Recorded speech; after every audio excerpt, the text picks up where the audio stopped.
So we're going to kick off now. And I'd just like to thank you all very much for coming. This is a great turnout. And we're going to start by talking a little bit about how the idea for this reading developed and how it relates to Tender and our aim to promote work by female writers. So, ekphrasis. At the beginning of last year, I began to write on ekphrasis as a form of intersemiotic translation, or translation between different mediums. A general understanding of ekphrasis is writing after visual art, but a broader definition is the verbal representation of visual representation, which open things up a lot. Without stretching the term so much that it ruptures and ends up describing nothing at all. Under this definition, it becomes clear that the use of imagery, for example, in poetry is not ekphrasis, because when a poem uses imagery, it's describing something that is visual, but not a visual representation as such. So my interest in ekphrasis came off the back of an essay titled Translation, Ekphrasis Critique, published 2010 by translation theorist Lawrence Venuti, where he puts forward that ekphrastic poems tend to be guided by dominant interpretations of the artwork on which they're based, rather than original insights, making for derivative work that also replicates a whole set of ideologies that are attached to the painting, to the museum to which it belongs, to the art criticism and art history surrounding the painting. He suggests that in order to escape this paradigm, we employ translation theory to study the relationship between ekphrastic texts and their source material. I could discuss that for a while, but my feeling is that that's an entirely different talk, and what I want to focus on today is the fact that during my research and my reading on ekphrastic poetry, it became very clear to me quite quickly that as a poetic mode, ekphrasis has historically been dominated above all by patriarchal values and representations, including the male gaze, which of course doesn't come as a shock, given that the whole of literature tends to follow this pattern. But when it comes to ekphrasis, the inheritance is squared in a way because of its association with art. Writers' primary access to artworks throughout the 20th century have come via museums and galleries and their coffee table style publications, and so these institutions have naturally operated as regulators for 20th century ekphrasis by limiting the available source materials and directing the ways in which they have been processed by poets. The result has been homogenizing, with ekphrastic poetry dealing predominantly in the fine art of the Western canon and exhibiting a poetic approach that mimics the paratext of the museum, asking readers to view the art in question as timeless repositories of human wisdom. A few of the images that I want to show, as I find them particularly illustrative of art's gender and race problems, are firstly this image of the vandalized Rokeby Venus. The painting was by Diego Velázquez, and it was vandalized by Mary Richardson in 1914. She came at it with a meat cleaver. She wanted to highlight the fact that women at the time were being objectified as beautiful bodies, when women's actual bodies were being destroyed by poverty and disease or incarcerated for voicing injustices. Secondly are the iconic Guerrilla Girls posters from the 80s, which drew attention to discrepancies in gallery and museum representation with respect to gender and race, and directors' questionable practice, proposing, on one, a code of ethics preventing trustees from giving more than 3 retrospectives to an artist whose dealer is the brother of the chief curator, and from limiting the board of trustees to corporate offices, wealthy entrepreneurs, and social hangers-on. Seeming to be buoyed by the collected sexist art in institutions, the types of discussions surrounding ekphrasis in literary criticism, which had a kind of boom in the 90s, exceed the sort of sexist dialogue that represents other comparable poetic subgenres, making it a very hostile environment for women. Unsurprisingly, female-authored ekphrases have also been routinely ironed out of the narratives on ekphrastic poetry. Of the few examples included by poets such as Elizabeth Bishop and Anne Sexton, Many, if not most, are compared unfavorably with male-authored works, held up as failed examples. Stark, but ultimately too personal, too subjective. Additionally, any poets whose ekphrases move beyond the realms of painting and sculpture to work with altogether new kinds of visual representations, as afforded by developments in film technology, including Edwin Morgan's Instamatic poems and from the Video Box series, have been disregarded within retrospectives of ekphrastic poetry. So today, as a direct result, I've sensed that a lot of contemporary poets working from visual representations are hesitant to apply the term ekphrasis to their own work or to explore the possibilities of ekphrasis at all because of its perception as outdated and elitist, a response that is clearly justified. So ekphrasis suffers from a major image problem. But rather than making me want to dismiss it altogether, this sense of trouble instead is really interesting to me, making me think that ekphrasis can be a really productive place for thinking about representation, and particularly about gendered representation. In my own research, I wanted to address ekphrastic work by women that came from atypical source material, especially after reading this quote from an essay by Elizabeth Bergman Loiseau on the ekphrastic work of Marianne Moore. She says, Moore's ekphrastic objects most often come from museums. They are emblems of the very possessive urge she sought to rid herself of, but she liked objects that did not settle comfortably into their places there. She liked, especially, those that might not be considered art or that came trailing evidence of a previous domestic life. Chinese plates, a glass bottle, a pair of candlesticks, a patch box, a carriage from Sweden, a 6-foot painted wooden organ in the shape of a tiger devouring a man, tapestries and embroideries. After this research, it became clear to me that a feminist approach to ekphrasis is perhaps what is able to relieve it of its stale paradigms, whether in addition to or instead of the solutions offered by translation theory. By asking poets today to create new ekphrastic work not based on visual art per se, the work we've commissioned comes directly from the impulse to upend the traditional ekphrastic dynamic, with a view to initiating a new tradition of vital, destabilizing poems that draw on visual representations. Okay, now I've got that out of the way. I'm going to read a couple of ekphrastic pieces. Both of them are from photographs that were found on Wikipedia. Both of them are on photographs of Russian churches. The first one is called Healers. I encountered a scaffold outside the Holy Trinity Church in Vladimir, Russia. At first, I didn't notice her, slumped against the side of the church. She was pretty small for a scaffold, pretty unassuming. Her safety mesh was torn in places and sun-bleached all over and threatened to dislodge due to a forceful wind that was typical of the season. She was shaking. She was fundamentally insecure. She told me that good foundations are essential and that the men who had put her together hadn't taken advantage of the right opportunities. Now, each day, someone came by, called her unsafe and also a liability, and then left, failing to initiate the dismantling process that, yes, would have been painful and slow, but kinder. International visitors to the church blamed her for the mess of tools and rags on the grounds and for the fact that they could no longer see the church's celebrated mural depicting St. Artemy of Vacola, unusually pious, highly venerated child saint killed by lightning. His dead body radiated light, never showed signs of decay, and was in fact said to have effected multiple miracles of healing.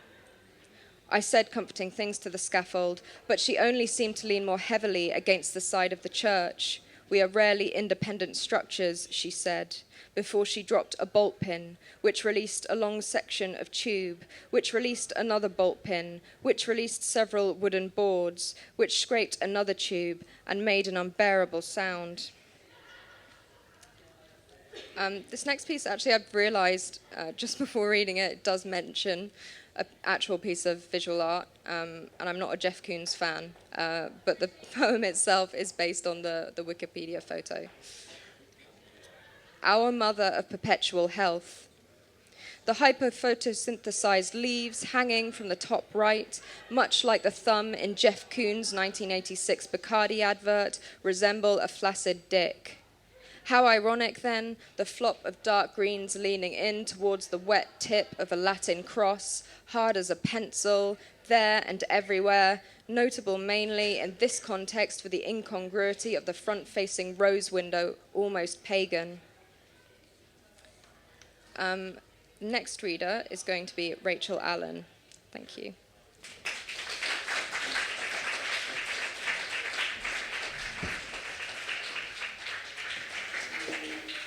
Hiya, thank you, Sophie. Before I read, I'll just say a bit more about our journal for anybody who doesn't know what Tender is.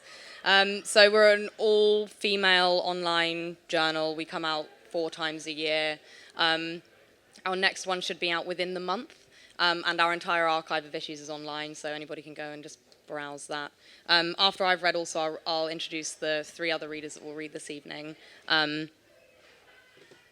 first of all, I'll read my new Ekphrasis poem that maybe, I don't know, I feel like I've been trying to write about corporations for ages, and like I get really obsessed with corporation names and how they represent themselves online, because I'm like 16 years old, and that's, yeah, can't grab that. And yeah, Monsanto are a company that I've been trying to write a poem about for ages, because I think like the replication and the GMO thing would be a really interesting thing to try and sort of combat in a poem. So this is that indirect Ekphrasis poem. Monsanto. Workers go out, grope one ovule, consider another, untold conditions. Supposedly more of you are covert now. You'll go on to school to know oncology. You've obviously got to know enough for you to work most tumors off. Told labourers to look over your brown stalls for uncommon colours, GMO pods without copyright. However gooey our food comes out, our logos embossed on those chromosome loops. Don't avoid, or you'll cost Monsanto dollars on dollars. Senator on topics a no-show, pools another no-go. Shopping's out, sorry too, for homegrown eco-okra, faux tomatoes, soya's not honestly homegrown. I'll read one not Ekphrasis poem and then 3 other Ekphrasis poems after that. Burks with money. Burks with money ride out of avenues on killer motorcycles that kill jerks with manuka honey on the high street, cascade down the coin slot throats of bunny girls, kids of my billionaire boss on her roof, water tomato plantations, dreaming of other Burks with money, peel back the sides from the plastic telly, don't mean what they say in the board meeting, slightly, or they've done a runner with all their money to Jersey. Poor clerks bet on jockeys to be Burks with money or revolt against statues because they don't like their parents' money.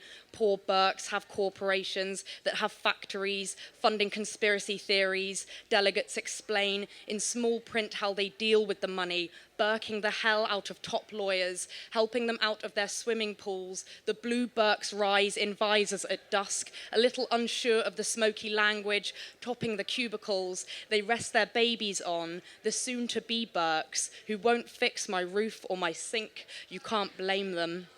Thank you.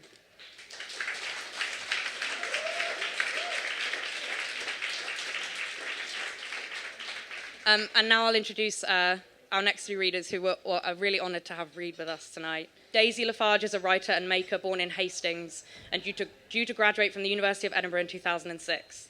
Her writing has been published by online platforms such as Quietus and Clinic and Tender, The Burning Sand, Poetry London and Best British Poetry 2015. Deniz Sal's White Narcissi, Flipped Eye Publishing, was Poetry Book Society pamphlet choice for autumn 2007. Her House of Blue pamphlet was PBS pamphlet recommendation for summer 2012. She is the winner of the 2011 Geoffrey Dermer Prize. Denise is working towards a PhD in creative writing at the University of Roehampton, and she is currently a PBS pamphlet reviewer. And our 3rd reader, Kathryn Maris's second collection, God Loves You, was published in 2013. Her poems have appeared in the Best British Poetry, the Pushcart Prize Anthology, Granta, Tender, and many other print and online publications. Originally from New York, she now lives in London. So first up, we'll have Daisy Lafarge.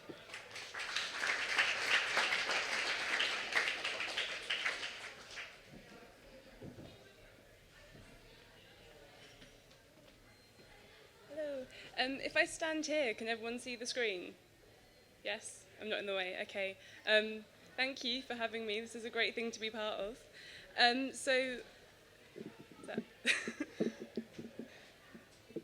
Thank you. So when I was first thinking about ekphrasis for this event, I was actually reading about Cuba and some people's point of view in Cuba of how they have a different body image because there's no advertising allowed in Cuba.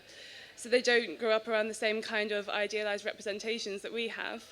So I was thinking about adverts, and then more specifically samples, which I don't know if they still have in women's magazines, but like those kind of packets of moisturizer and perfume strips, which I've always found kind of intriguing because they're like a kind of intermediate zone between reality and this kind of idealized world. So I've got three kind of straightforward ekphrastic pieces about some adverts from a mid-90s edition of Elle, and then after that I have a longer narrative from the point of view-ish of a child, because I think as a child when you first encounter these images, they're not kind of about the tyranny of representation, they're just part of the normal world that you're curious about. So yeah, thanks.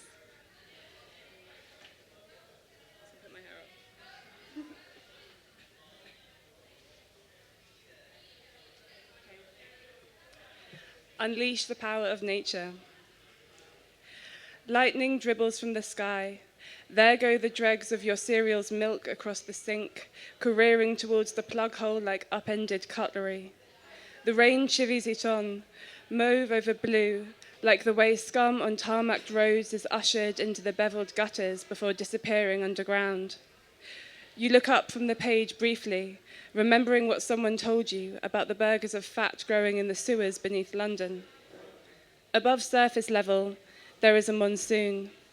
The bodiless faces of a man and a woman are set into cloud, floating like enormous weather systems. At first, their profiles are pastel and formless, like the unstable shapes of rocks in a cave. But as an eye drinks darkness, so their features emerge, soft pink stalagmites that stiffen to meet the latitude and longitude of expanding air. She's on top, closing her eyes and opening her mouth to look at him with 3 white teeth. Their skin forms one glistening mass. It appears they only have 1 eye each, so maybe the kiss he planted on her chin was the initial segue into their fusion, like a misfired attempt at sexual cannibalization ending in stasis instead of death. It could have happened millennia ago, this backfire, when they first became melded together, fixed in the atmosphere. Time and space collapse. It is hard to point to cause and effect. Was it the lightning that caused him to reach up and kiss her in fear or desire, or was the lightning a form of post-romantic shrapnel when he did? Either way, some fallout of the event offers itself in scented form. A small blue orb crowned with a tall bronze coil that seems to reprimand its seriousness, like a traffic cone drunkenly placed on some devout and memorial head. The coil conducts the soggy milk. The burgers of fat grow like troglodytes. Okay. A magical feeling. It is dawn or another warlike hour. Gold confetti blisters the sky, rouged like a burst fuselage, exploding from an amber receptacle as large and vessel-like as the head of the woman that holds it up in one slender hand. They lean into each other across space. It must be light as a feather to be held up like that, its lid scalloped like a wall of hotel butter, a silver shell launching its kamikaze contents. Whatever their motive, their nature remains ambiguous. They meet the warm air, innocuous as petals. The woman twists her head, her eyes turned upwards to meet the shell-shaped lid. No sign she was tasked to keep the bottle tight, She wastes its insides gleefully, bodies in the sky. The bottle traps words on its surface, flies and amber, their sticky black legs spelling out nothing.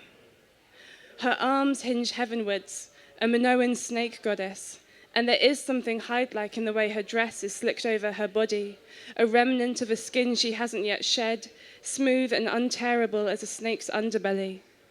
There are no shadows, only the dark crop of hair that drips onto her shoulder, her red lips that are in fact a misplaced stitch of her dress.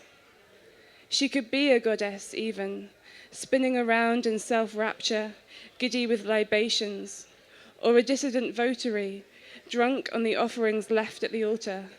Her gaze is immovable but powerless. Whatever ugly thing was living in the shell has turned to stone. The decapitated lid is the bad twin of her unseverable head. It does everything she can't. The boundless trajectory of its flaking skin, its emptying out to welcome the latent fuck of another form, another life. She is frozen out of the cycle, a fly stuck with entomological pins, looking at the pink tip of a newly burst pupa, what she never was, what she'll never be.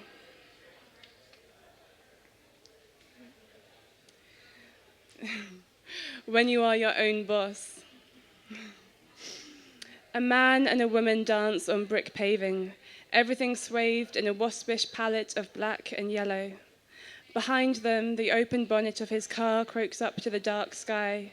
It is broken, no one hears its complaint. Smoke rises to distend the night. Perhaps that's why they are dancing, forgetting why they are dressed in evening wear, where they were on their way to when they argued in the car about the juddering engine and she said, "Why didn't you take it to the fucking garage like you said you would?" But then the car stopped altogether and the smoke started in front of the windscreen, summoning them out, trance-like, onto the street. And they began gliding across the cobbles in each other's arms, and have been ever since, as if this cul-de-sac of fog was exactly where their evening, their whole lives even, was headed. It is unknown when the night will end. Each surface is illuminated by an unseen traffic light stuck on amber and suspends itself accordingly. The couple's dance is a perpetual warm-up. They spend unmarked years setting for a party they will never arrive to. The mists hang low, patrolling the will of its prisoners like an element schooled in Tarkovskian weather. Lobotomized smiles paint their faces that glow like dud suns. Happiness sprung up around their feet, photosynthesized by artificial warmth. The streets are sodden. The light holds the promise of a half-peeled orange on Christmas morning. At some point, they may remember what else they learned as children, about amber being also a warning. That took longer than I thought, so I think I'm going to leave it there. Thanks.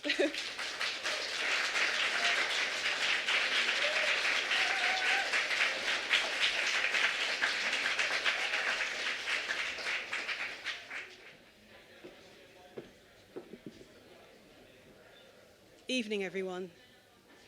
I'm just going to read a series of prose poems from my collection that I'm working on at the moment. And the first one's called Of Glass. A nurse sat on the cushion, which I thought was unnecessary because it was not her seat, and I wondered if her feet perched on leg rests disturbed me because she could walk. I raced a recliner in a local park.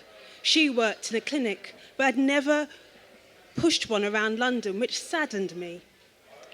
I did not need imagination, but the nurse said she had imagination and could see herself sitting in one position as the cushion was uncomfortable. She knew about wheelchairs. Her aunt sat in one for 3 years. They think they're made of glass, too afraid to lean forward. I watched her put on her sandals and stand up. Have you ever watched how she sits? She asked. Have you ever taken her to the cinema? Now that's an interesting place.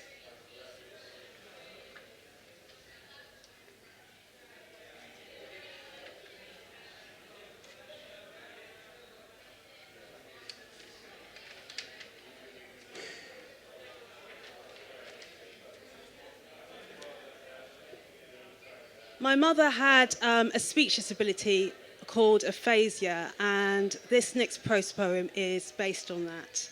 And it's called Other Flowers. If we wait in silence for a while, we'll see the apples that you talked about, I say to Iris.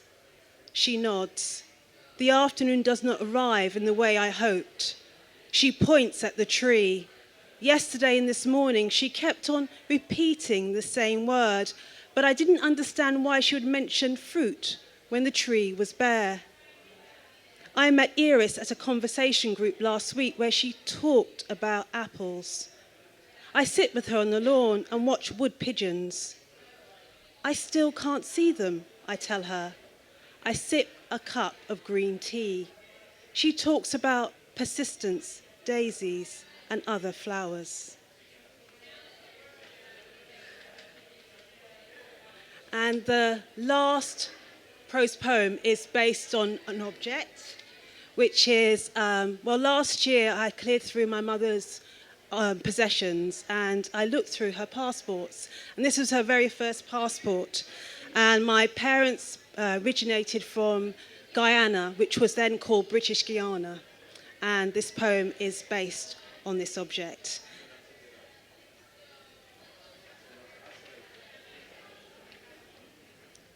The passport she travelled with, 1958. The housewife reads her passport on the flight from British Guiana. She tells her husband that the first name is incorrect, but the photo is flattering. There's a place in London that can sort this out, she says. He looks at the black entry stamp because it is the second country they have travelled to. At the airport, she asks him about popular British names. Your brother said that Smith's common, like Brown or Jones. Is it true that men call women lady there? She hands over her passport at the ticket desk. Did you call me lady? The housewife asks her husband. You sound like one of them. Thank you.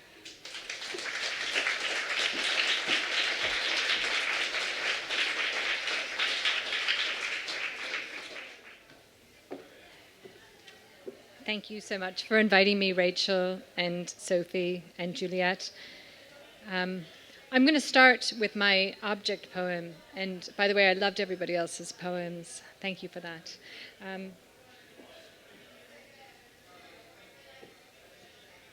This is the object that I wrote about, this Frida Kahlo-ish dress. I'm going to drape it here.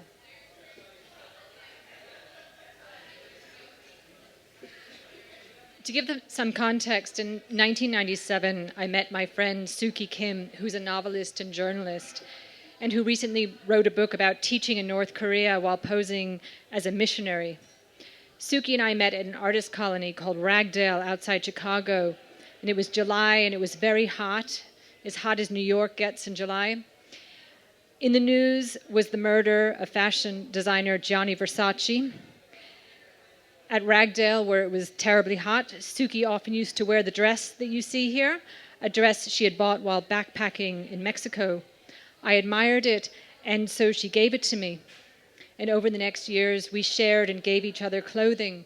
Some of the things I'm wearing now were gifts from Suki.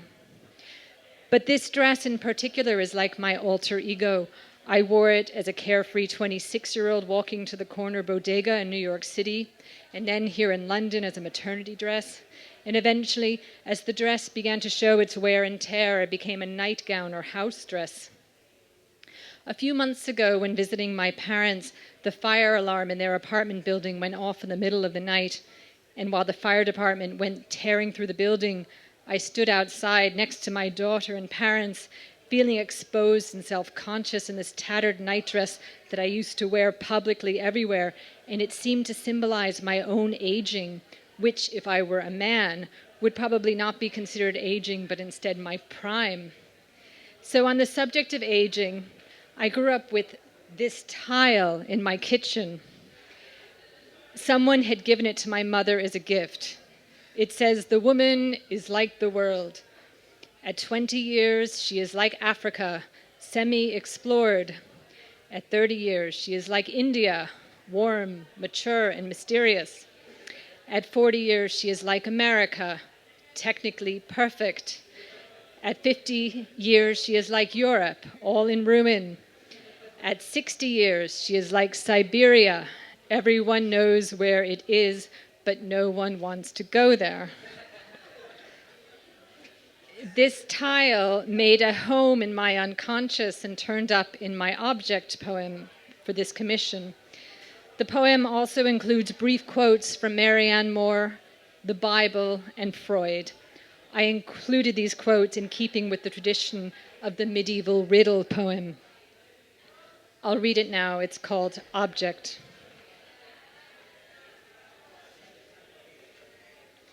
Your name shall be governed by your owner, not your provenance. You shall be pregnant or empty of flesh. People may rise for you in public transport or watch you hang in the collegiazzo. Of you, someone will say, this delicate zephyr of a thing stirs us to the soul, while another decrees, let your adorning be the hidden person of the heart. You will walk with easy, elastic step. You will be marred by no shadow of a spot. Under you will occur 12 optional sex acts and the first spasms of an exiting newborn girl who at age 20 will resemble Africa, but at 60 will be likened to Siberia and loved and abhorred accordingly. Though you shall have one maker, you will have at least two possessors. While one travels to a communist state with a serenaded leader, the other will have interludes of agoraphobia. Through them you will see bodegas and hedges and sheds, hares and wrens, basilicas and synagogues.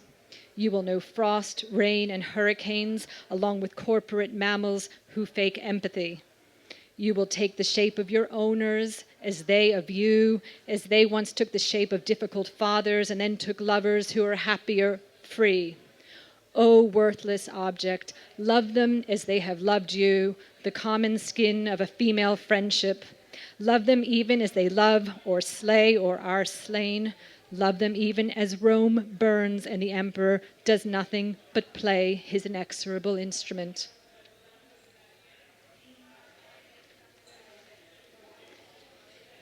I'm interested in Freud, and I'm also interested in the uglier side of human interaction and finding an empathic way to understand human behavior. So this next poem looks at a curious love triangle through a Freudian lens. It's called Freudian ABC. Anne identified with Kate until it became a bona fide illness, for Boris had left Kate, resulting not only in psychic estrangement, but an unconscious scream of hostility directed not at Boris, but his new woman, Anne, whom Kate viewed as her rival. Kate remained excessively tender with Boris, though Kate for him had been a totem animal from which he gained power by eating. Whereas Boris was the patriarch, Anne was the ego alien, and whereas Kate was Anne's fixation, Anne was no one's obsession, so she was admitted to a psychiatric ward with the unbidden associations she could not be induced to abandon. On the rare occasions she slept, the manifest and latent content of her dreams was the dance of abandonment between Boris and Kate, which Anne in her waking hours projected onto the walls as though screening a silent film. She could not be induced to abandon this footage. She could not be induced to abandon her object love of Boris, whose own object choice with his ego libido, or her identification with Kate, who felt no friendship towards Anne. Soon Anne drew a mental triangle on every surface she saw, be it phallic or concave, and sometimes this triangle was isosceles, sometimes it was equilateral, and often it was right.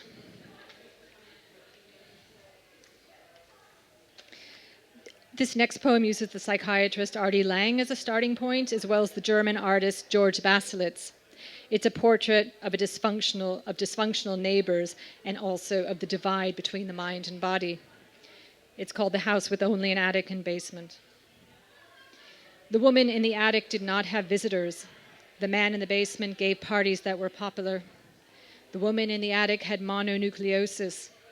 The man in the basement had type 1 diabetes. The woman in the attic listened to audiobooks which the man in the basement held in disdain. The door to the attic swelled in some weathers. In order to shut, it had to be slammed. There is a way in which was a way in which the man opened sentences, as in, there is a way in which to close a door so it doesn't slam. The woman in the attic took cautious walks to build her strength. The man in the basement pointedly said, some of us have ailments which are not manufactured. The man in the basement wrote stories about heroin. The woman in the attic read stories with heroines. The woman in the attic noticed a bruise that ran from the top to the base of her thigh. The bruise looked like Europe. The man in the basement was in love with the sister of the secretive man who loved him more. He whooped at the woman, you killed your student? To himself he wept, I killed my father. The man in the basement, recently divorced, was left with literally 2 possessions. The woman in the attic purchased books on psychopathology. The man in the basement produced fecal matter that blocked the pipes in both attic and basement. The woman in the attic produced nothing at all. The woman in the attic was a waste of space. The man in the basement had sex almost daily. The woman in the attic had panic attacks. The man in the basement had only one rule. The woman in the attic was banned from his bedroom. But once she stole in and lay on his bed in his absence, or perhaps he was absent because she was there. The man in the basement moved to the West Coast.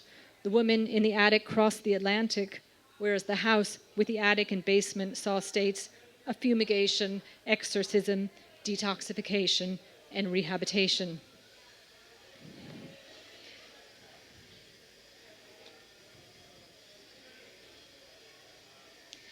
I'll end with a poem from my collection, God Loves You, which, like my object poem, is an ode to female friendship.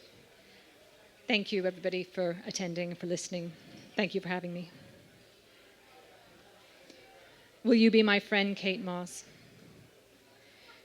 My daughter's in your daughter's ballet class.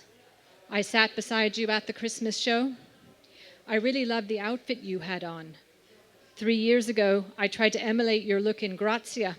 You can't believe how hard it was to find some knee-high boots, a tunic dress, and earrings just like yours.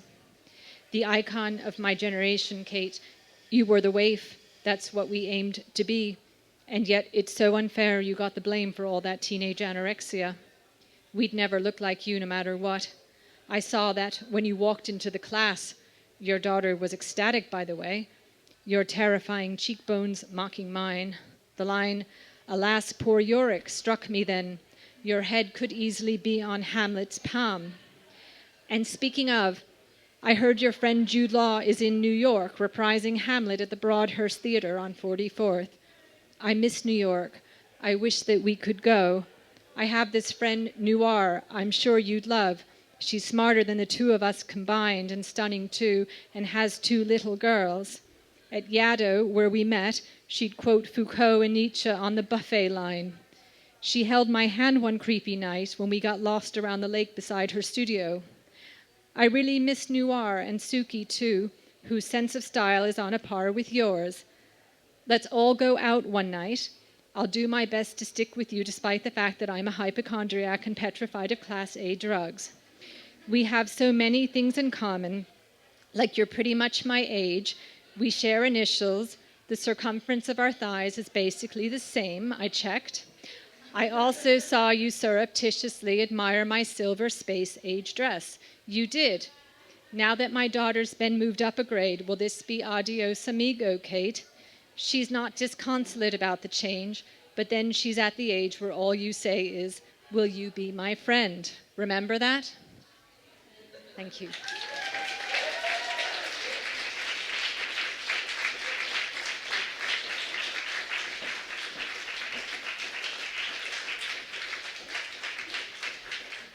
Thanks so much to Daisy, Kathryn, and Denise for really incredible readings and really, really incredible new work, which we'll be putting up on the ICA website shortly.